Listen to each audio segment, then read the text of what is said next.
If you want access to bonus episodes, reading lists for every series of Empire, a chat community, discounts for all the books mentioned in the week's podcast, ad-free listening, and a weekly newsletter, sign up to Empire Club at www.empirepoduk.com.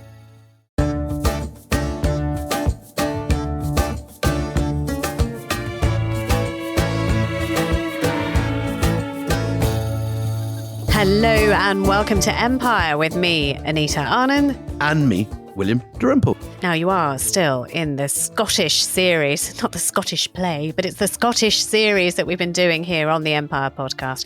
And we talked in the last time we met about Scots in India and the impact they had on India and the impact India had on Scotland, the amount of money that flowed into the country, which was transformative.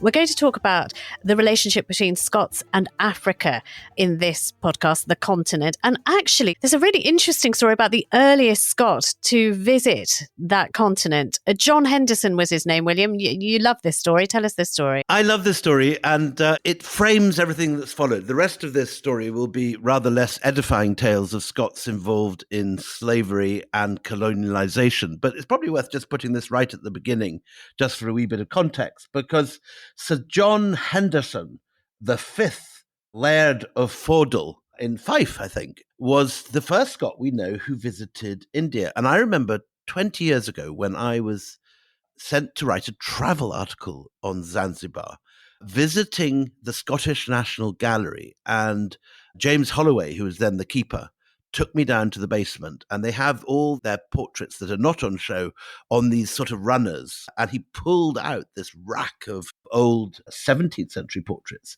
And there was an incredible image, and I have got a black and white picture of it in front of me. It's always very good for a podcast, yes. Why don't you show it to everybody? Yeah. Oh, yeah, that's really good. It of the Arab princess, and it's a very romantic story. Sir John Fordle was working as a mercenary, we think probably for the southern Italian state. Yeah, but describe the picture a bit more. Hang on a second. That's a dreadful description. Okay. All right. But the image that we're talking about is there are two women seated, right? One is Arab, wearing this sort of exotic dress and holding an orb in her hand. And the other is of her black African maid, with a pearl necklace and a white dress on. And behind is an image of one of those sort of Barbary corsair galleons, exactly. And this is the story of this character who in the 1620s was captured at the tail end of the story of the Barbary pirates, and somehow was sold via the slave markets of Egypt down to Yemen and beyond to Zanzibar, where he was enslaved. And just when this character probably thought things couldn't get much worse, he happened to catch the eye of this Arab princess. And the story is that she and he eloped, and they made it to Alexandria, where this portrait was painted. And this romantic story has a rather sort of tragic end, because she dies there, and he comes home with the portrait to Fordle, where it's made its way into the Scottish National Gallery. Can I just say, you absolutely cracked me up. Just as it couldn't get any worse, he meets this woman. You're not really building it up as a very romantic story. Just when he thought life couldn't get any grimmer, this woman comes. And I went to the palace where she lived in Zanzibar when I was there. And this whole place, even not just on sort of tourist descriptions, but actually it smells of cloves. It's the great island where they grow cloves. And you inhale, and it's like sort of clove cigarettes, and that wonderful smell fills the air. And this is the first Scot we know who visited Africa, and he did so as a slave and escaped as an escaped slave. But the other stories that we're going to tell today, which are less edifying than this, we're going to turn to our old friend Murray Pittock. Yeah, less of the old, if you don't mind. Our returning guest, I like to think of him, Murray old, Pittock. But he's an old friend of mine. So. Okay, fair enough. But Murray, you'll remember, author of Scotland, The Global History, 1603 to the present. Hello, welcome back. I'm glad we didn't scare you off the last time. Thanks for coming back. Very pleased to be back, Anita, with yourself and my very young friend, Willie. Thank you so much, Murray. That's very charitable description. Thank you. As I approach my 60th birthday. Let's not go down that route. Anyway. So, the story of John Henderson is romantic, and it is probably the kind of way I'm thinking Scots would like to think of themselves overseas, that they go, they battle through adversity, they fall in love, they're saved by love. The stories you're going to tell us are a little bit different. And we're going to do something a bit different in this podcast because we're going to concentrate on two particular people and tell the history of Scottish adventurers in Africa through them. And the first person we'd like to talk about, Murray, is Richard Oswald. Tell us a little bit about his background. Who is he?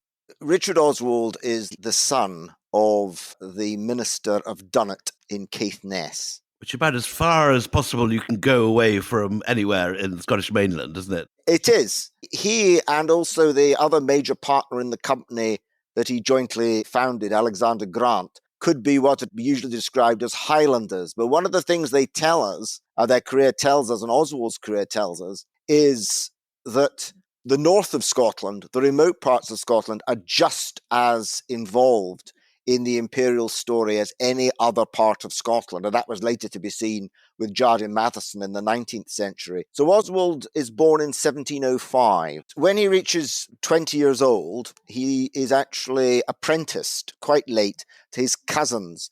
And his cousins are Glasgow merchants trading in tobacco, principally, as Glasgow escalates towards more than 50% of the transatlantic tobacco trade, which is what was reached in the late 1760s.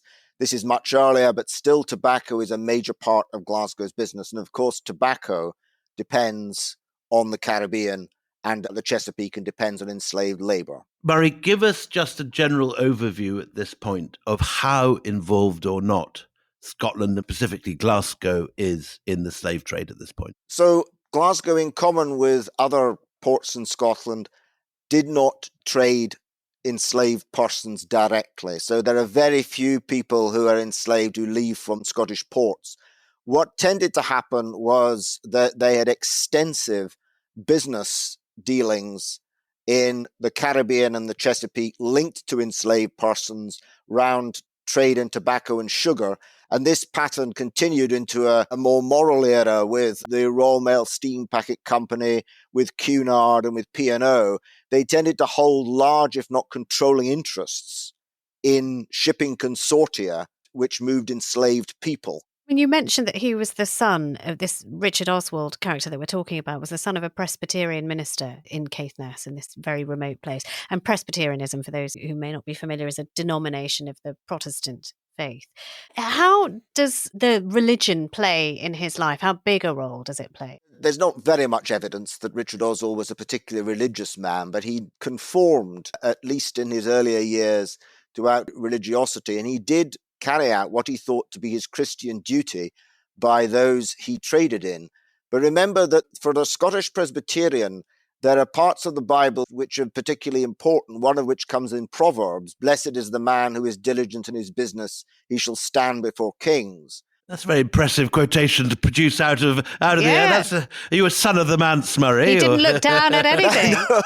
No, but the idea is that the assurance of the saved in Calvinism is borne witness to by material prosperity. And so becoming a rich man is a sign of approval by God and his salvation. However, he didn't, as you say, I don't know whether this is cosplay frugality, but Benjamin Franklin did comment about Richard Oswald saying, he had an air of great simplicity and honesty.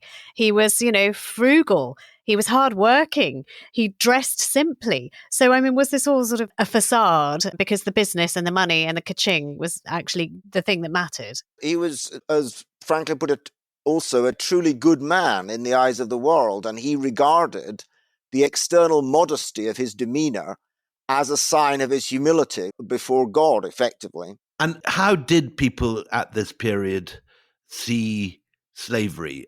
A century later, there's a very widespread revulsion against it. Was it considered a dirty business at all at this point? Or was it considered to be something that you should do as humanely as you can, but was basically tolerated? It's certainly tolerated. It's part of business. Oswald is very interesting in his treatment of the people that, and we'll come to the way his business operated, but he took it upon himself not to brand enslaved persons and to keep families together wherever possible. So he understood that there were worse practices than his own out there In his view, he was doing his duty, his religious duty, by ameliorating those practices. So knowing that there were worse practices out there and wishing to ameliorate them suggests some consciousness that this was not altogether a clean business. Yes, but nothing that will stop the trade of human lives. That has to be said. So, I mean, do we know how many enslaved people passed through his hands? And we'll come to sort of the really interesting thing, this island that he buys, Bance Island, in a moment. But I mean, do we have numbers at all? How many passed through his hands?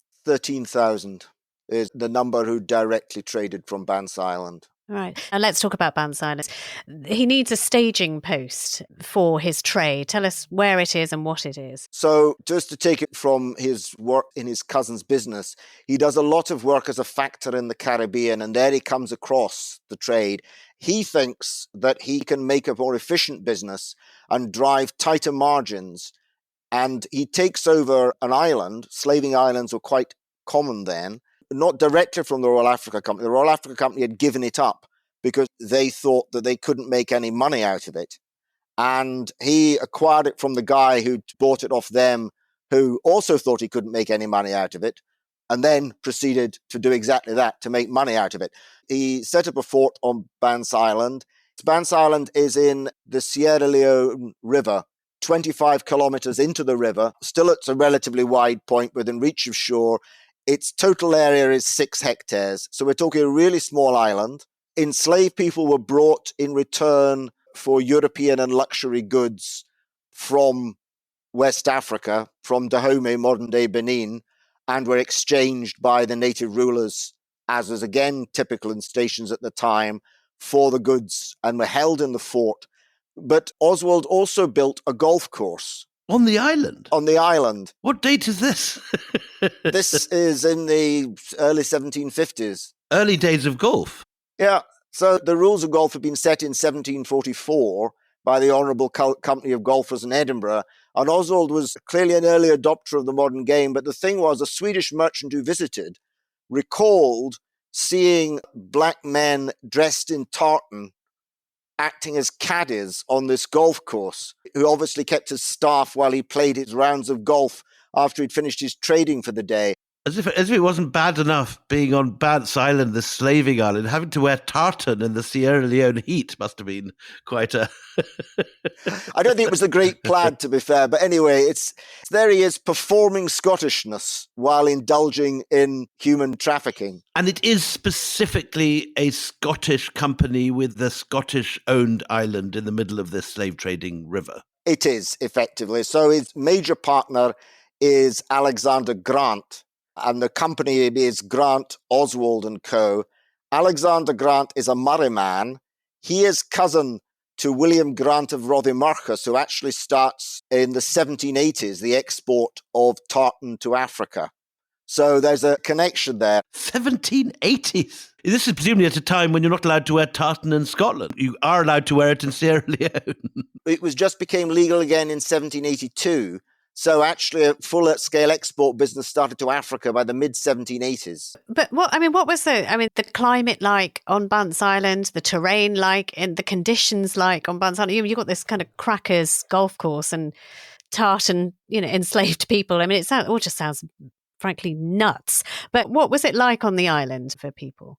They were held in not particularly pleasant conditions, but they were held not in the conditions that they would have been on board ship. So this is one of these slaving castles that you find on the West African coast. Which was built by the Royal African Company. I mean, they would have been built initially by the Royal African Company, yeah. And these are basically slave barracks where these unfortunate people who have been enslaved are sold by local rulers to European slavers, and they're kept in effectively holding pens, ready for transport to the Caribbean. Is that right, Murray? Absolutely. But the accommodation could hold well over 100 people at any one time on Bance Island, but they weren't held so tightly they couldn't move, as would have been the case in a slaver's hold. So it's nasty, but it's not as bad as being on the boat. And he doesn't own the boats. He just owns the bridgehead, if you like. That's right. How hands-on is he? I mean, how hands-on is he with surveying, deciding who goes where and what conditions they're held in?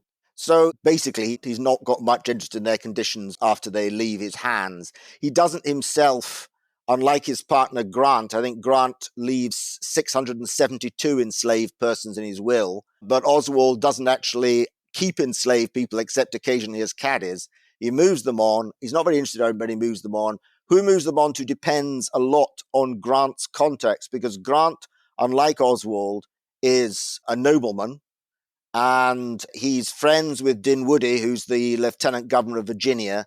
He's also connected to the Argyle, Erskine, Findlater, and Hope of Hopeton families, all of whom have got interests in the Caribbean. But Oswald has to marry Mary Ramsay, whom he marries in 1750, who's a Caribbean heiress, to help him get the contacts required. For a lot of them, he's initially reliant on Alexander Grant because of Grant's better contacts.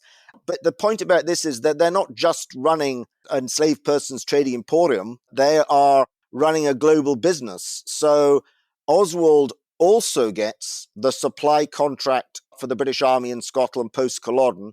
He takes in £82,000 to provide temporary encampments for the British Army. Until Fort St. George and such places are built. Not St. George, but there are about 400 cantonments across the country. And he supplies tents, pop-up barracks, a whole range of things supplied by Oswald, where then Grant takes over to supply the British Army in Canada in the 7 Years' War. So they both are expanding very significantly outside this remit. And so in the end, Oswald has trading links or entrepôts in the Netherlands, in India, in Florida, Georgia, France, Germany, Italy, and Scandinavia, as well as the Caribbean. This is a global business. So, he's rich. Partly thanks to the marriage with Mary Ramsay, who I think through her he inherits slaveholding estates in Jamaica and North America.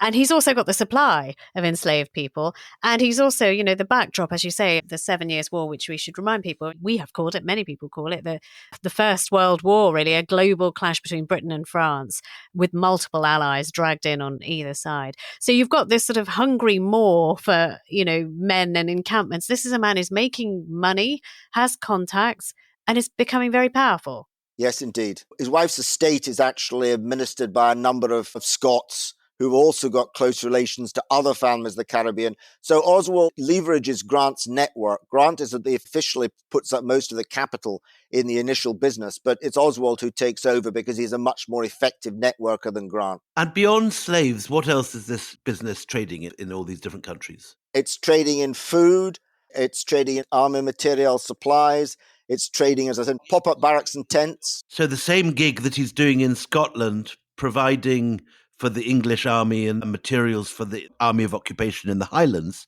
is also being used for British army outposts in, say, the Carnatic or Calcutta. Absolutely. He's got quite a hefty corner of the market. And just when it comes to sort of the enslaved people business side of things, one supposes he must have a good relationship with the kings of Dahomey? Where is he getting the enslaved people? He's not going out and capturing humans himself. So who's doing it with him and how is he getting them? It's the king of Dahomey, and his allies and associates are bringing them to him and to other slave castles in the same area, of course, but to him in return for the holdings of goods which he gets delivered. His supply of luxury goods improves significantly when he forms a strong network relationship with Henry Lawrence, who goes on to be the first president of the Congress for the United States. And it's through Lawrence, who's himself got extensive slaveholding interests, that Oswald gets supplied with ivory and other luxury goods that he can sell on. Talk about an old boys network. It's not sort of, the Garrick Club, but this is just a network, an international network of people who have the greatest positions of power and influence. So, Murray, give me a picture. This is a man who has business interests in India, in the Caribbean, and in America, and he's living in the 1780s. So presumably he's going to get caught up in the great conflict that's developing now between America and Britain, and he's going to find his business interests threatened by this, presumably. He is, and indeed, one of the real problems and why there was a lot of Scottish loyalism and support for the crown in the American War of Independence is so many of the merchants in the Chesapeake in particular were deeply indebted to Scottish-backed and also facing cross-mercantile holdings from outside firms, that they either had to become American or their business would be destroyed. So that's why they disproportionately supported the crown. Oswald is very interesting because he's associated with the advising the North Ministry. And by this stage, he's close to North himself. This is the British government in London. But he's also very close to Henry Lawrence, who is now the President of Congress. And so, like other significant Scottish figures which were in the British Empire, Oswald is actually playing effectively something of a double game. He is a supporter of American independence. He's probably a supporter of American independence because, unlike Scots with Chesapeake land holdings, he thinks it would be good for his business and good for him, and also for his connections with Lawrence, who is one of the senior figures. He's not saying this loudly in London. He's not saying this loudly in London, but he is chosen, probably at the request of the Americans, to be the lead negotiator for the Treaty of the Peace of Paris in 1783, when a draft peace treaty between the United States and Great Britain was concluded in 1782, and it was finalized in 1783. And Oswald and Franklin, whose opinion of him we already know from you, Anita, Oswald and Franklin sitting on opposite sides of the table, but also really sitting on the same side of the table. To that, you've got to sort of doff your cap to somebody who's got sort of self-interest at heart. But also the other signatures, we should say the other signatories on this document, the 1783 Treaty of Paris, John Adams, who we've talked about extensively on this podcast, Benjamin Franklin, you have mentioned already, Henry Lawrence, you've mentioned already. I mean, these are the big hitters. He's at the big boy table. So this deal, let's talk about the deal. It gave the Americans very generous terms, so they were happy. Does he get any kind of financial inducement reward for being in such a position to broker a peace? Richard Oswald would conceive of himself as a man of integrity. He would not have taken, I'm sure, any direct bribe to act in the interests of the United States. But what he does seek is an ongoing business relationship with Lawrence as one of the co-signatories, which will be even more mutually beneficial in the future. There wasn't, however, to be very much of a future, because the next year in 1784, Richard Oswald died at the age of 79, leaving in today's money something over 100 million sterling. Gosh. What happens to that cash? So I think that cash descends to his nephew's family. He has illegitimate children, but he has no legitimate offspring with Mary Ramsay. Let's take a break here. Join us after the break where we'll talk about another notable Scotsman who is absolutely associated with the African continent, and that is the explorer David Livingstone, I presume.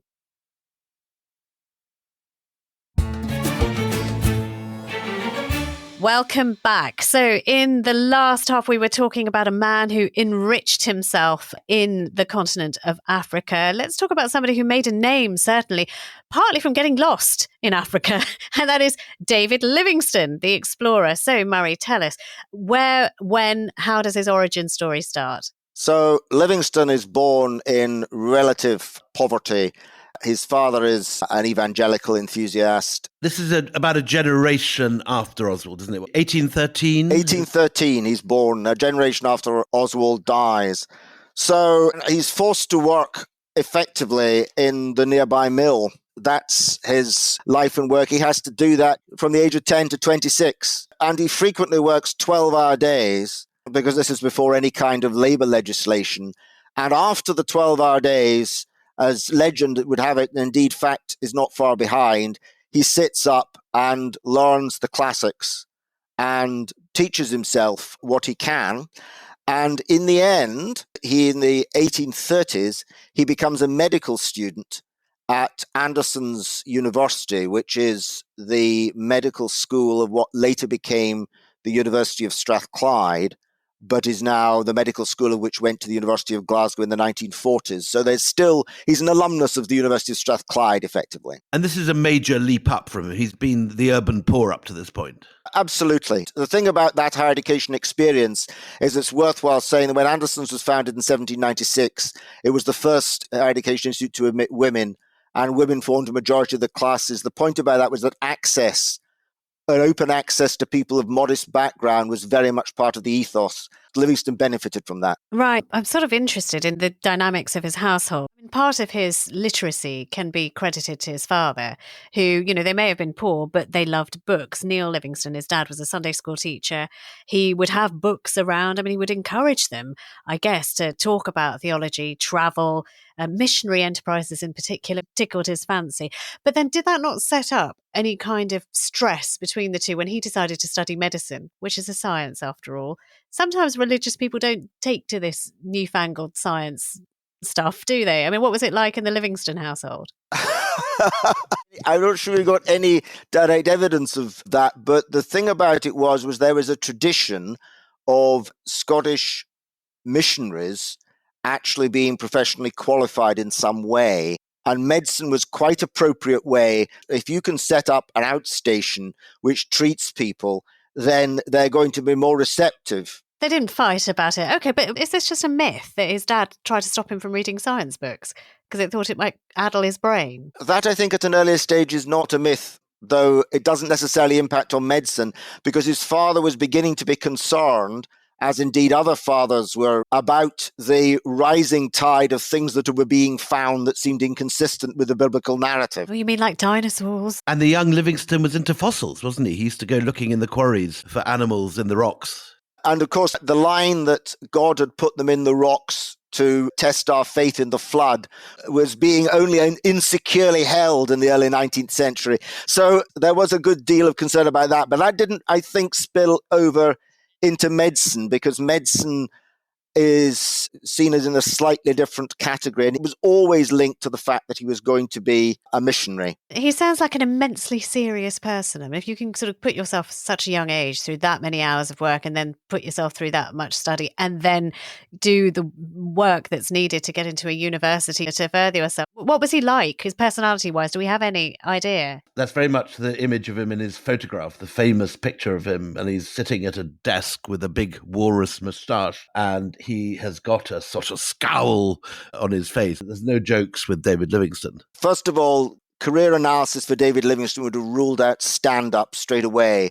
And he's very much geared to moral seriousness, moral purpose, and interestingly not to combining that with personal enrichment, which somebody from his background very well might, different sort of Scot from his background. So he never, throughout his life, shows very much inclination at all to make money. That's unusual with our people, Murray, I think it's fair to say. It is. But he does show the commitment to Christianity, commerce, and civilization, which is still memorialized on his statue at Victoria Falls, or what he christened Victoria Falls. Mosio Atunya, I think, was the local name, the smoke that thunders.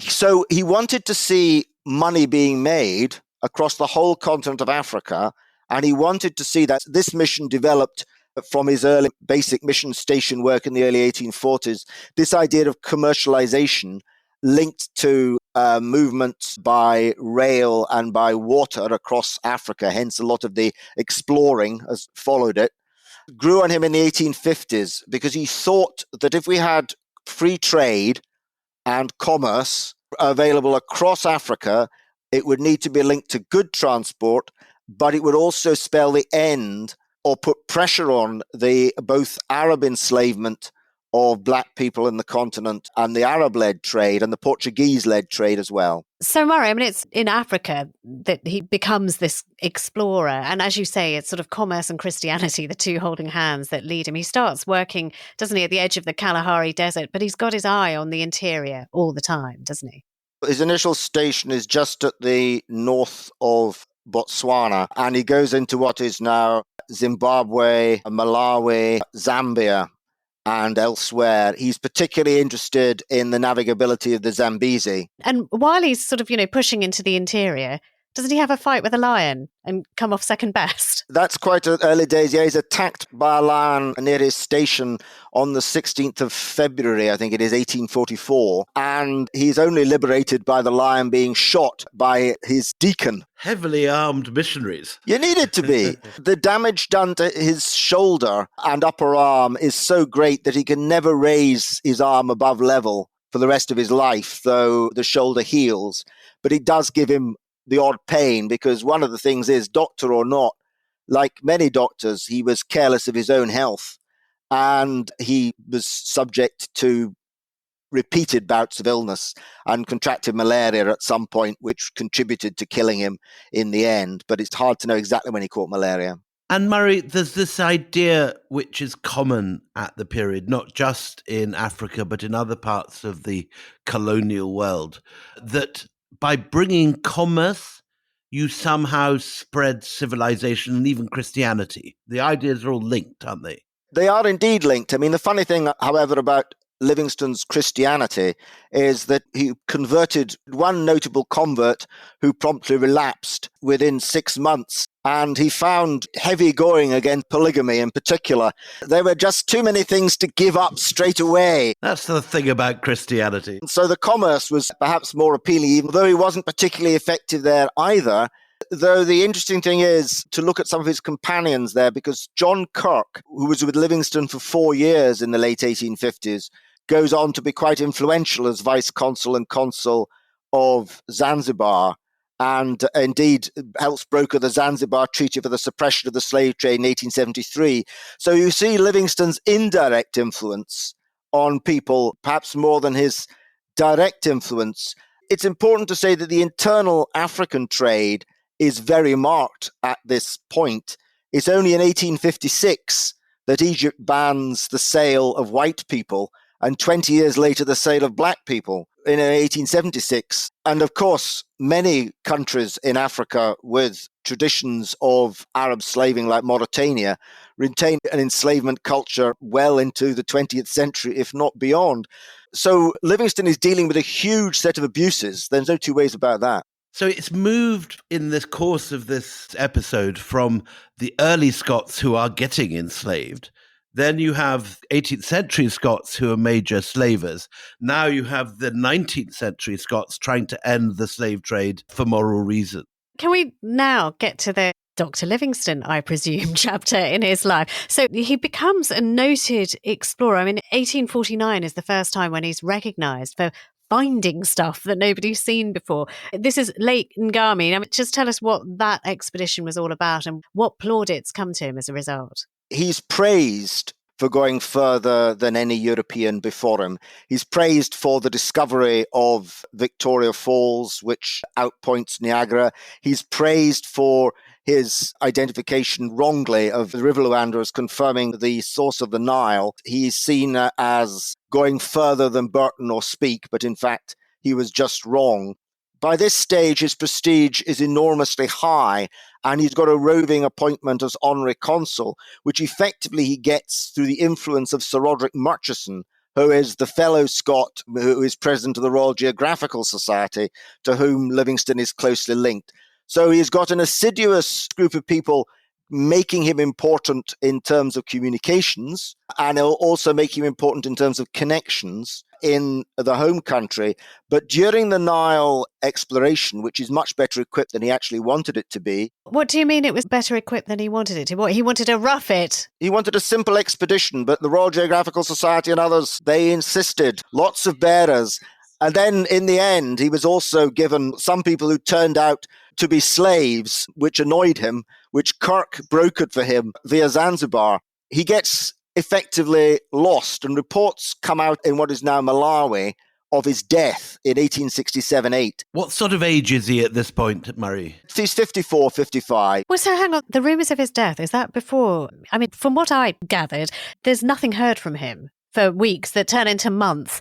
And then they start sending people out to go and look for him. I mean, most notably Henry Stanley, who's a journalist. I mean, is that before or after the rumour of his death? Or is he going to find a body rather than a man? I think that the New York Herald and other papers were not convinced that he was dead, actually. I think that what Stanley was going out to find, which he certainly did find, since it's probably one of the longest lasting journalistic coups of all time, is a live Livingstone and a boost to circulation, and very much a boost to Henry Morton Stanley's reputation. And bingo, he got all three. I mean, what was Livingstone up to? Did he know that everyone was looking for him, that he'd caused a great deal of fuss and bother, or was he just quite irritated to be discovered, I presume? I mean, what did he say? He'd got quite ill, hadn't he, Murray? He was very ill. He'd got malaria and he had pneumonia, and he possibly had one of the early bouts of dysentery that finally pushed him over the edge a few years later. It is only 18 months or so before Livingstone's own death that Stanley finds him,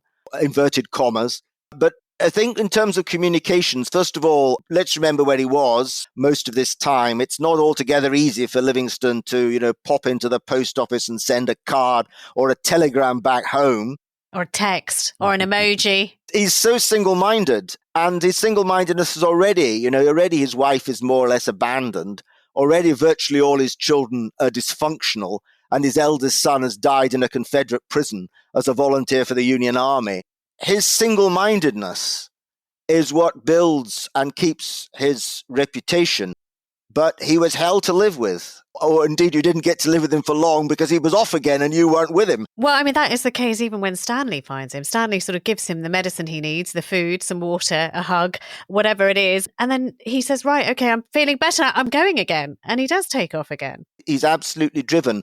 The interesting thing is, as we come to the end of Livingstone's life and the suppression of the slave trade in Zanzibar, which was passed in the year of his death. Where, incidentally, Fordell was held as a slave, just to bring it back to the beginning again, nicely. It brings it all for a very neat close.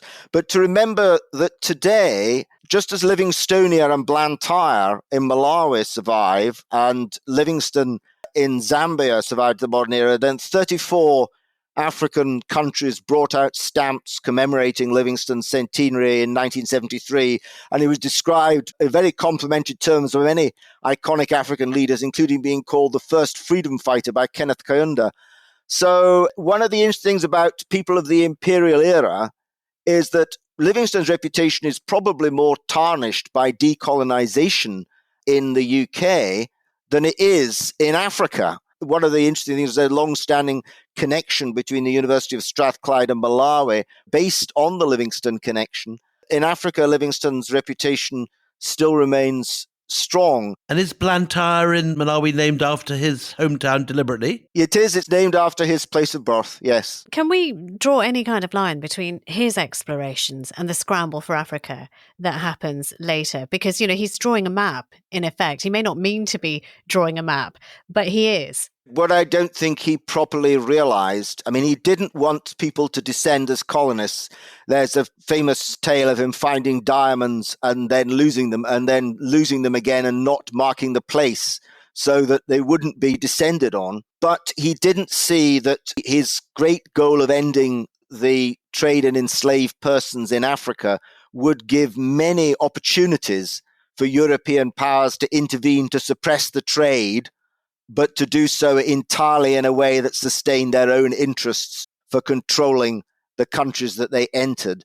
So, no, he didn't. There is a direct link to Livingstone's actions in the scramble for Africa, but not one he foresaw or would have wished. He probably wouldn't have foreseen what happened to his body after he died either. There is this rather poignant story that, his African servants in May 1873 find him dead. He's kneeling by his bedside as if in prayer.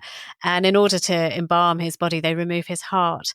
And his heart remains in African soil. Isn't that interesting? And the body comes back to England. To Westminster Cathedral, no less. Absolutely a hero. But I just wanted to note Constable Livingstone as a missionary in Africa, that at this stage, 60% of Scottish missionaries were women. And actually, just in terms of a different perspective on the story, since now the work that contemporary Mary Slessor did, or in suppressing infanticide in West Africa is regards very important.